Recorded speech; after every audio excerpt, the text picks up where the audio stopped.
కొంచెం కష్టంగానే ఉంది. ఇప్పుడు నెక్స్ట్ మనం ఎవరిని ఇన్వైట్ చేస్తున్నాం అంటే, ఇవాళ అసలు ఇక్కడ ఇంత చల్లగా ఎందుకుందో తెలుసా? ఏసీ వలన. ఏం డైలాగ్ రాశారు అక్కడ? వెన్నెల ఉంది కాబట్టి, వెన్నెల కిషోర్ గారు ఉన్నారు కాబట్టి. లెట్స్ వెల్కమ్ వెన్నెల కిషోర్ గారు on to the stage please.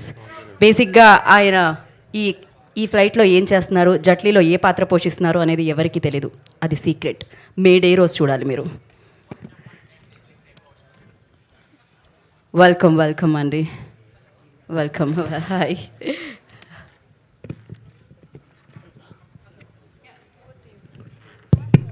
Check. Hello,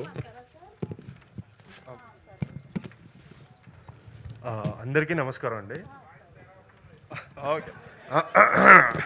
okay ఇప్పుడు okay, I want my Copilot please. Copilot గారు ఒకసారి. పైలట్ వద్దా, ఓన్లీ కోపైలట్? అంటే బేసిక్గా వెన్నెల కిషోర్ గారు యూజువల్గా ప్రమోషన్స్కి రారని చెప్పి ఇలా డూప్తో మేనేజ్ చేశాము, ఏమనుకోకండి.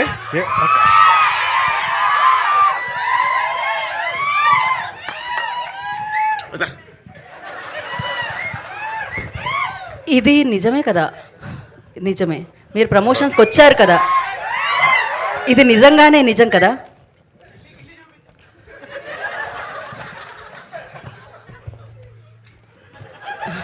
There asking me to గిల్లిఫై.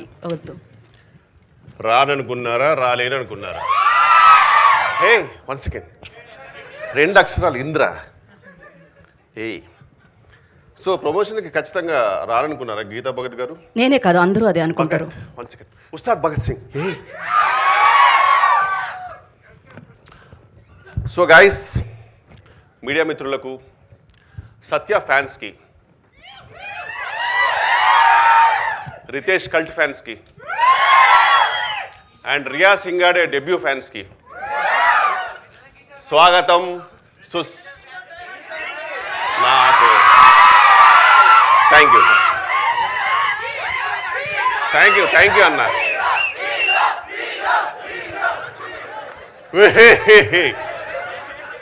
But thank you so much. మీ అందరికీ స్వాగతం, సుస్వాగతం. హే, సో బేసిక్గా నా పేరు మీరు డైరెక్ట్గా థియేటర్లు తెలుసుకుంటే బెటర్. ఆన్ May 1st నేను రీసెంట్గా దుబాయ్ నుంచి కొచ్చికి రిటర్న్ ఫ్లైట్ వస్తున్నప్పుడు స్వింగ్ ఫిషర్ అనే ఫ్లైట్లో, ఆ ఫ్లైట్లో ఊహించని విచిత్రాలు జరిగిపోయాయండి. ఊహించని విచిత్రం RRR. పర్ఫెక్ట్. సో బేసిక్గా నేను ఒక TFI బానిసనండి, మీ అందరిలాగే. సో సినిమా ఇలా చెప్పగానే అలా క్లూ పట్టేస్తుంటాను. సో అందుకే టైంపాస్కి సినిమా సుడోకు అనేది ఆడుతూ ఉంటాను అనమాట. సో ఈ బుక్ నేను ఫినిష్ చేశాను లేదా అన్నది మీరు May 1st థియేటర్లో చూడండి.